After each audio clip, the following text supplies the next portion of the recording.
आप थोड़ा सा यहाँ पर ध्यान दीजिएगा, ये नेम प्लेट के ऊपर, तो यहाँ पर देखिए लिखा है R134A, यानी इसके अंदर R134A गैस इस्तेमाल की गई।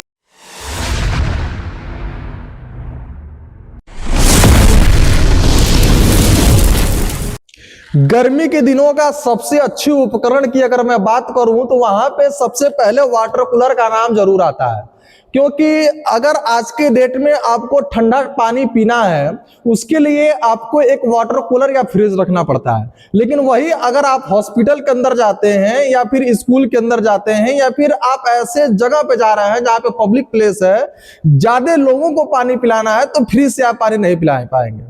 वहां पे पानी को ठंडा करने के लिए वाटर कूलर का इस्तेमाल किया जाता है, जो कि आप हमारे पास में देख रहे हैं। ये वाटर कूलर क्या होता है? पानी को ठंडा करने के लिए इसका इस्तेमाल किया जाता है। इसके अंदर कैपेसिटी अलग अलग होती है, जैसे कि आपका 50 litre, 80 litre, 100 litre, 120 litre, 500 litre, इस तरीके से बड़े बड़े तक के आते हैं। जितना आपको बड़ा लगाना है उतना बड़ा आप लगा सकते हैं, कैपेसिटी के हिसाब से। आपका पब्लिक प्लेस कितना जगहों के लिए है उसके हिसाब से लगा सकते हैं। फिलहाल हमारे पास में जो ये वाटर कूलर है ये अपने स्कूल के इस्तेमाल के लिए हम लगा रहे हैं। और यहाँ पे आप देख रहे हैं कि इस वाटर कूलर में क्या दिक्कत है, क्या खराब है, इसका फ्लोट चल रहा है या नहीं चल रहा है, कंप्रेसर चल रहा है कि नहीं चल रहा है, और इस कंप्रेसर में गैस है या नहीं है, सभी चीजों की पता लगाएंगे। यदि आप एक एसी टेक्नीशियन हैं या आप एक इलेक्ट्रीशियन हैं और आपके पास में अगर वाटर कूलर आ जाता है तो इस वीडियो को अगर आप लास्ट तक देख लेंगे तो 100% आप भी वाटर कूलर बना लेंगे। तो अब आते हैं काम पे कि इसको कैसे चेक करेंगे कि इसके अंदर खराबी क्या है।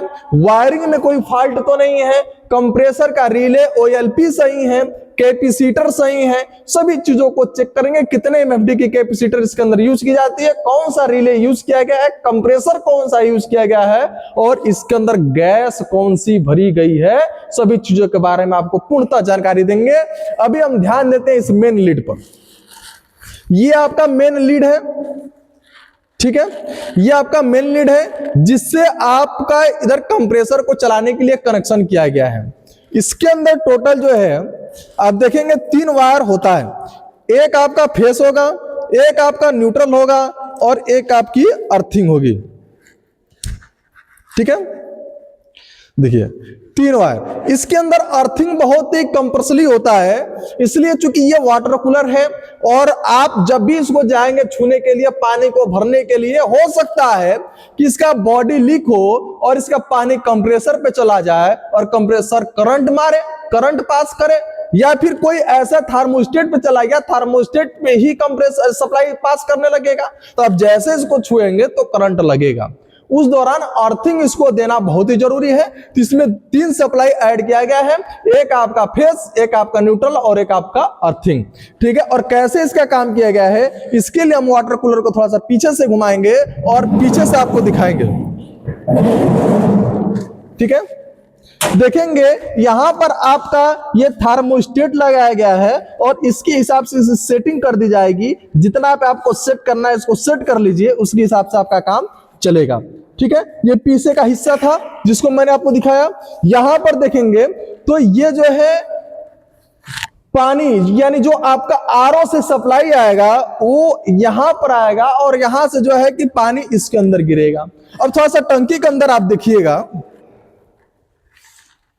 ठीक है। अब जो ये आपका पानी है इसमें भरता जाएगा, लेकिन जैसे पानी भरता है ये फ्लोट ऑटोमेटिक ऐसे ऊपर आते रहता है। और यहां पर ध्यान देंगे जब ये नीचे जा रहा है तो ये आपका जो पिन है वो बाहर आ रहा है, और इस तरीके से जब ये ऊपर जा रहा है तो अंदर की तरफ जा रहा है। जैसे ये ऊपर आता है, पानी यहां तक भर जाता है तो ये ऑटोमेटिक पानी को आना बंद कर देता है। जैसे जब पानी जाना बंद कर देगा तो इसके अंदर पानी गिरेगा नहीं, बाहर फ्लो नहीं करेगा।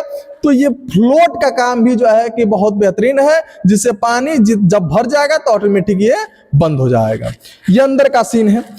बाकी अब हम इसको बाहर की तरफ थोड़ा सा देखेंगे, यानी जो इसका इनपुट साइड होता है इसको खोला जाएगा अब खोल करके इसके अंदर कनेक्शन देखी जाएगी कि इसका कनेक्शन सही है या खराब है या क्या दिक्कत है। कोई ऐसा तो कनेक्शन नहीं है जो इसके अंदर फॉल्ट हो गया हो, क्योंकि अभी इसको काफी दिनों से रखा गया था और चेक करने के बाद ही हम लोग इसका उपयोग करेंगे। तो सबसे पहले इसको खोलते हैं और खोल करके चेक करते हैं। तो खोलिए। जैसा कि आप देख रहे हैं कि सभी स्क्रूपों को खोल दिया गया है और बहुत ही इजी वे में इसको निकाल दिया जाएगा। और जैसे आप इसको निकालेंगे तो अंदर आपका कंप्रेसर, थर्मोस्टेट का पॉइंट, रिले, ओएलपी और इसके साथ में कैपेसिटर, ठीक है, और इसके अंदर कौन सी गैस इस्तेमाल की गई है, सभी चीजें आप इसके अंदर देखेंगे। तो इसको हटाइए, ठीक है। आप देखिए अब ये सारी चीजें इसके अंदर दिखाई दे रही हैं। सबसे पहले मैं बात करूं इसका, तो इसका नाम होता है कंप्रेसर, ठीक है। यह आपका कंप्रेसर का भाग है और इसके अंदर 3 पाइप दिया गया है। एक आपका सक्शन है, एक आपका डिस्चार्ज है और एक आपकी चार्जिंग पाइप है। तो ये जो पाइप है इसको हम लोग बोलते हैं चार्जिंग पाइप। अब इसमें जो पाइप आपका मोटा होता है वह आपका सक्शन होता है और जो पाइप पतली होती है वो पाइप आपकी डिस्चार्ज होती है। तो ये पाइप आपकी पतली है जो कि ये डिस्चार्ज है और ये पाइप मोटी है जो कि आपका सक्शन है। तो ये आपका जो पाइप है वो चला गया कंडेंसर में, कंडेंसर से निकल गया फिल्टर में, फिल्टर से निकल गया कैपिलरी में और कैपिलरी से निकल गया तो पूरा कूलिंग कॉइल, यानी जो अंदर का भाग है वह कूलिंग कॉइल का है, कूलिंग कॉइल में चला गया और कूलिंग कॉइल से होते हुए जो है कंप्रेसर के सक्शन में आ गया। यानी जो गैस होता है वह high pressure, high temperature vapour के रूप में डिस्चार्ज से निकलता है और यह जाता है जिससे कंडेंसर गर्म होने लगता है और ये कंडेंसर अपनी गर्मी को एग्जॉस्ट फैन के द्वारा उसको ठंडा करता है, जिससे वेपर रेफ्रिजरेंट लिक्विड रेफ्रिजरेंट में कन्वर्ट हो जाती है, जिससे ही ठंडा उत्पन्न होना चालू कर देता है।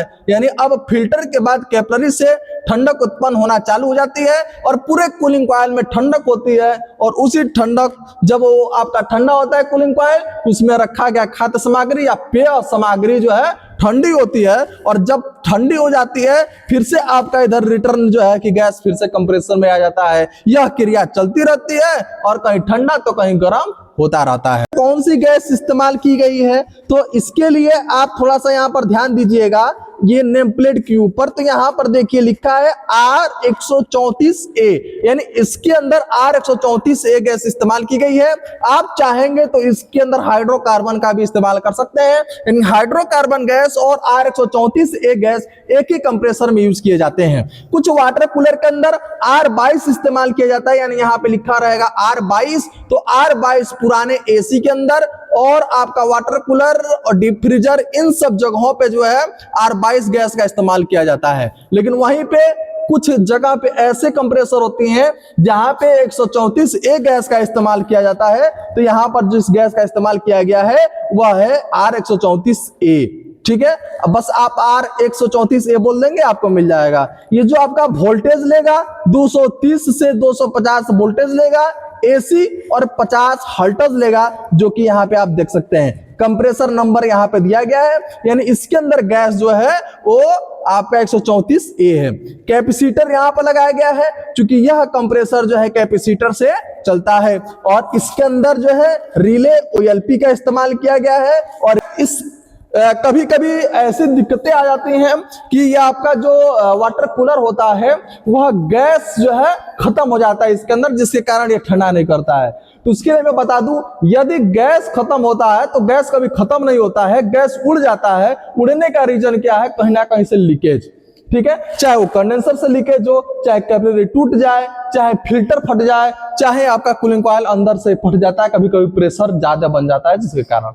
तो अगर मान लीजिए कूलिंग कॉइल फटता है तो मजबूरी में इसके ऊपर जो है 1/4 की पाइप को लपेट करके आप बना सकते हैं। अगर कंडेंसर खराब हो जाता है तो कंडेंसर चेंज कर सकते हैं, लेकिन कैपिलरी आप जो है अगर कैपिलरी में दिक्कत हो गया कैपिलरी चेंज कर सकते हैं, फिल्टर भी चेंज कर सकते हैं, लेकिन कूलिंग कॉइल को आप चेंज नहीं कर पाएंगे। उसके लिए जो है आप इसके ऊपर 1/4 की पाइप को लपेट करके और आप कूलिंग कॉइल बना सकते हैं और इसका फिर से यूज और नई जीवन दे सकते हैं। जैसा कि आपने इस वीडियो में सीखा कि वाटर कूलर कैसे होता है और क्या कार्य करता है, इसका वायरिंग कैसे होता है, बाकी जो है अगर आप इसका सर्किट डायग्राम जानना चाहते हैं, पूरा प्रैक्टिकली जानना चाहते हैं, तो उसके लिए आपको कमेंट करना पड़ेगा। कमेंट के माध्यम से आप हमसे पूछ सकते हैं। अगर ज्यादा कमेंट आता है तो वाटर कूलर के रिलेटेड, इसका वायरिंग के रिलेटेड पूरी जानकारी आपको हम जरूर देंगे। बहुत बहुत धन्यवाद।